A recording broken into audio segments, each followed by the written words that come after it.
السلام عليكم، مرحبا بكم معايا في فيديو جديد ووصفة جديدة ان شاء الله. اليوم غنشارك معكم غديوة سهلة ماهلة من اليد الام ديالي، هي اللي غتوجد معنا ان شاء الله. غتوجد معكم لا داند والكبده والحوت الباجور والنون، وغنوجدوا البقوله كتجي بنينه بزاف بزاف من يد الام ديالي. المهم تبعوا معايا الفيديو ان شاء الله يعجبكم ونبداو على بركه الله. هنا بدات كتقرد الربيع القزبر ومعدنوس، يعني اللي غتنشرملو بهم البقوله والحوت. هنا بدات بالحوت، ضافت قزبر ومعدنوس، زادت عليه الثومه 4 د الفصوص ديال الثومه، وزادت معلقه د الهريسه، معلقه غير صغيره د الهريسه، شويه ديال الابزار الاسود، وزادت معلقه كبيره ديال التحميره ومعلقه كبيره ديال الملح.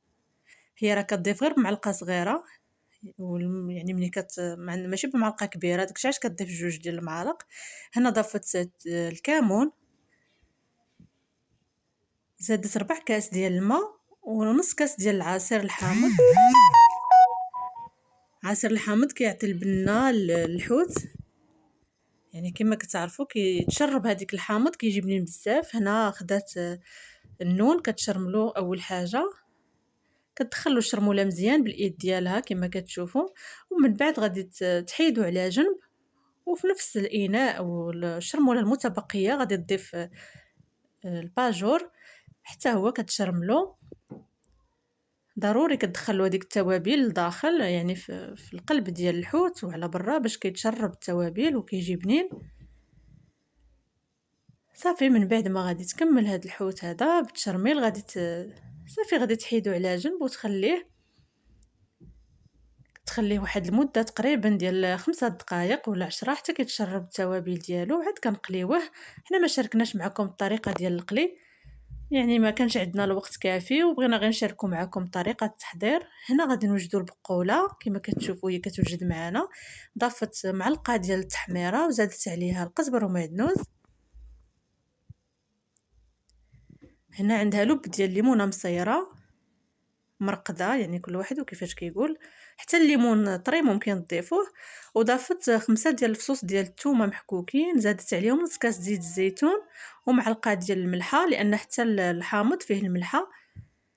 هنا ضافت نص كاس ديال زيت المائده لان عندها البقوله كثيره.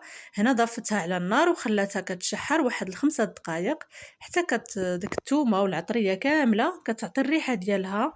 عاد كتضيف عليها البقوله اللي كتكون استقطرات من الماء مزيان. صافي كتبدا تخلطها شويه بشويه يعني كتحركها على النار، والنار كتكون مهيله باش ما كتحرقش التوابل. واحد الرائحه يعني هائله ديال البقوله، واخا التصوير ناقص لان الاضاءه كانت عندنا ناقصه، ما كانش امكانيه التصوير يعني متوفره لنا، ولكن بغينا نشاركوا معكم هذه الغديوه. صافي غادي تكمل بالتحراك مزيان ومن بعد غادي تخليها حتى هي على جنب، وغادي ندوزو باش نشرملو، يعني باش تشرمل معنا الوالده ديالي لاداند والكبده. هنا كتضيف عندها 2 كيلو ديال لاداند، كتضيف عليها القزبر ومعدنوس وزادت عليها بصله مشلده، وغادي تبدا تضيف التوابل. ضفت معلقه كبيره ديال الكمون، معلقه ديال الملحه حتى هي معلقه كبيره، يعني كتضيفوا التوابل على حسب الكميه ديال اللحم. هنا معلقه كبيره ديال التحميره. واحد هاد التشرميله كتجي خطيره مع هاد الداند، كتجي بنينه بزاف بزاف. يعني ضافت شويه ديال قلنا الكمون وشويه ديال الابزار والملحه، وضافت زيت المائده لان زيت المائده كيعطي البنه والفتاوه. فاش كنضيفوه للحم كيفتي داك اللحم، ما كيبقاش قاصح، كيجي مقرمش، كيجي فتي. صافي كتخلطها مزيان مزيان بالايد وكتخليها تشرب وكتخليها على جنب حتى كتشرب داك التوابل ديالها، وغادي تشوى غير على الفاخر. يعني حنا ما شاركناش معكم التفاصيل كامله لان ما كانش عندنا الوقت، ولكن شاركنا معكم يعني كيفاش وجدنا. هنا الكبده حنا كنضيفوا لها يعني الشحمه، كنبغيو الكبده تكون شويه مع الشحمه كتجي بنينه.